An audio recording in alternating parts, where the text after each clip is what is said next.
Subscribe कीजिए कुंडलिनी जागरण को और प्रेस कीजिए बेल आइकन को, जिससे कि आपको मिल सके हमारी लेटेस्ट वीडियो सबसे पहले। तो ये लोग झूठ तो बोलते नहीं, पहली बात। और दूसरी बात ये कि इनमें और हमें बड़ा भारी एक अंतर था।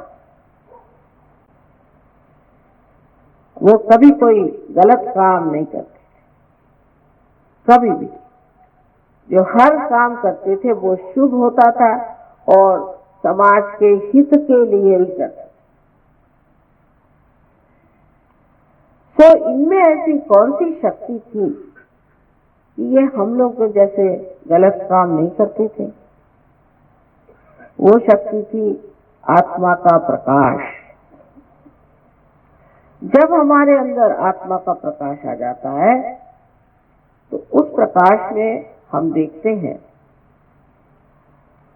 उस सत्य को जो केवल सत्य है।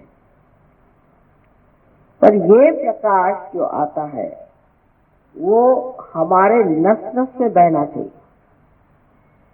जिस तरह हम जानते हैं कि इसको छूने से ये ठंडा लग रहा है और अगर उसे छू ले तो गर्म लगेगा, उसी प्रकार हमारे उंगलियों पे पता होना चाहिए, उंगलियों पे पता होना चाहिए उसका बोध,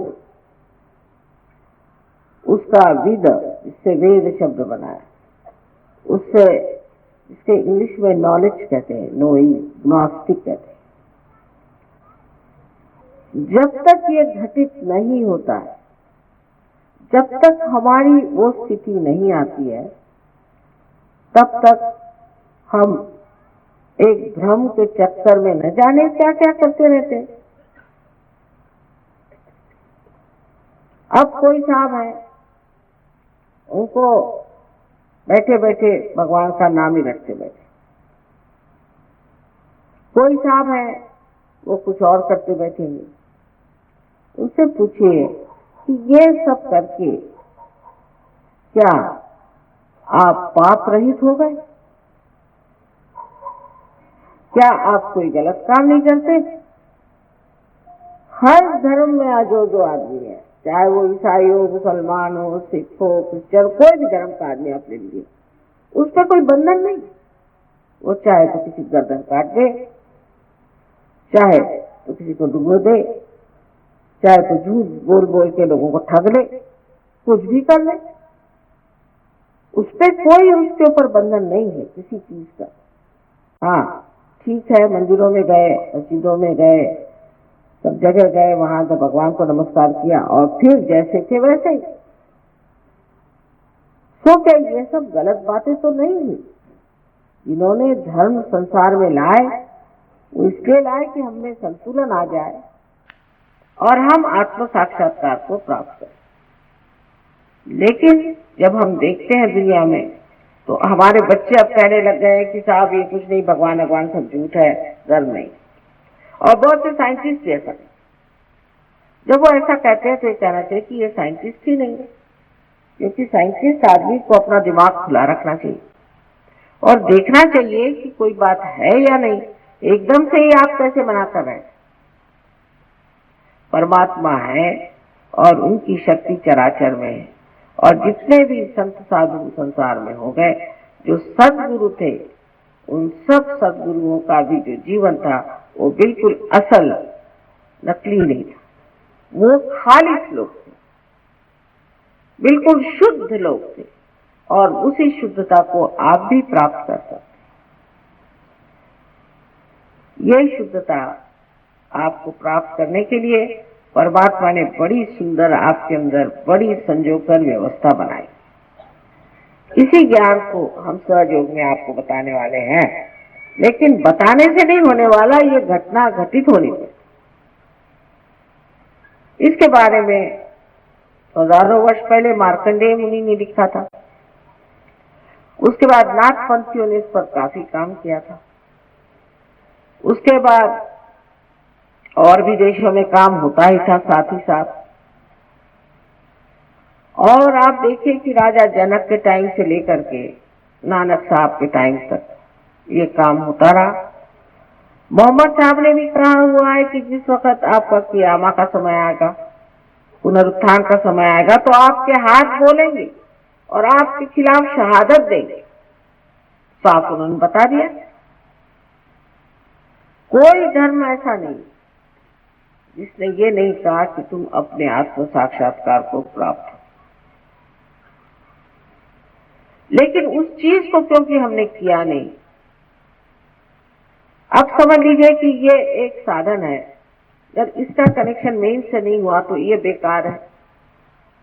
जब तक आपका कनेक्शन साहिब से नहीं हुआ, सदगुरु वही जो साहिब मिली है, जब साहब से अगर आपका नहीं हुआ है, उस परमात्मा से, चराचर में फैले हुए इस निराकार परमात्मा के प्रेम से आपका संबंध नहीं हुआ है, तो सिर्फ प्रेम की बात करने से कुछ प्रेम वेम नहीं होता। वो तो बहुत स्वार्थ का प्रेम होता है कि मेरा बेटा, मेरी बेटी, मेरा घर और मैं। जो निर्वाज्य प्रेम होता है, जो परमात्मा का प्रेम सारे संसार में बहता है और सारे अणु रेणु को ही संचालित करता है, उस प्रेम की तो कोई व्याख्या नहीं कर सकता। लेकिन आप जब उसमें नहा लेते हैं, जब आप उसमें स्वच्छ हो जाते हैं, जब आपके अंदर ये घटना घटित होती है, तो आपके अंदर भी वो शक्ति आ जाती है और आप में से बहती है वो चैतन्य की शक्ति।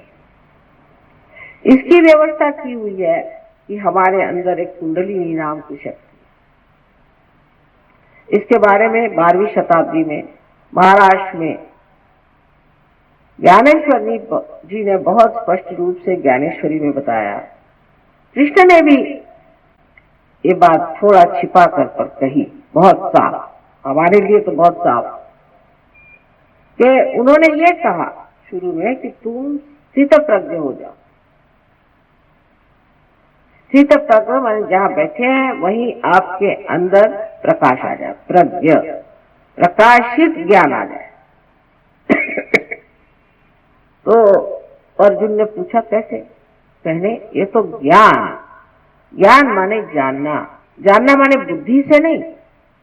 ये संत लोग को यूनिवर्सिटी में जाके पीएचडी वगैरह नहीं किए थे, इतने ज्ञानी लोग। ज्ञान माने अपने सेंट्रल नर्वस सिस्टम में आपको जानना पड़े, मज्जा तंतु में आपको जानना पड़े, ये ज्ञान। और फिर जब पूछा कि भाई कर्म की बात क्या, तो उन्होंने कहा कि कर्म करो, कर्म सब करना चाहिए, लेकिन सारा कर्म जो है वो परमात्मा के चरणों में छोड़ दो। ये देखिए कितना होशियारी से बताई हुई बात, ये हो ही नहीं सकता। हालांकि बहुत से लोग हैं वो किसी को मार डालते तो भी कहते सामने मार तो डाला, पर कर्म परमात्मा पे छोड़ दो। कभी भी मनुष्य कर्म परमात्मा पे नहीं छोड़ता है। जो भी करता है सोचता है मैंने किया है, मैं ही इसका करता हूं। ये उसके अंदर से बात जाती नहीं दिमाग। कब जाती है? जब वो आत्म साक्षात्कारी हो जाता है, तब वो तृतीय पुरुष में बोलता है और कहता है ये हो रहा है, ये चल रहा है, ये बन रहा है, मैं कर रहा हूं कभी नहीं कहता। मैं कब, ऐसे कबीरदास जी ने कहा कि जब बकरी जिंदा होती है तो कहती है मैं, लेकिन मर जाने पर उसकी आंतों को निकाल कर उसकी जब टूटी बनाते हैं और धुनके जब उसको लेके चलते हैं तो धुनके पर वो बोलती है तू ही तू ही तू ही। कितनी सुंदर बात बताई। ये जुलाहा थे लेकिन क्या बातें करी।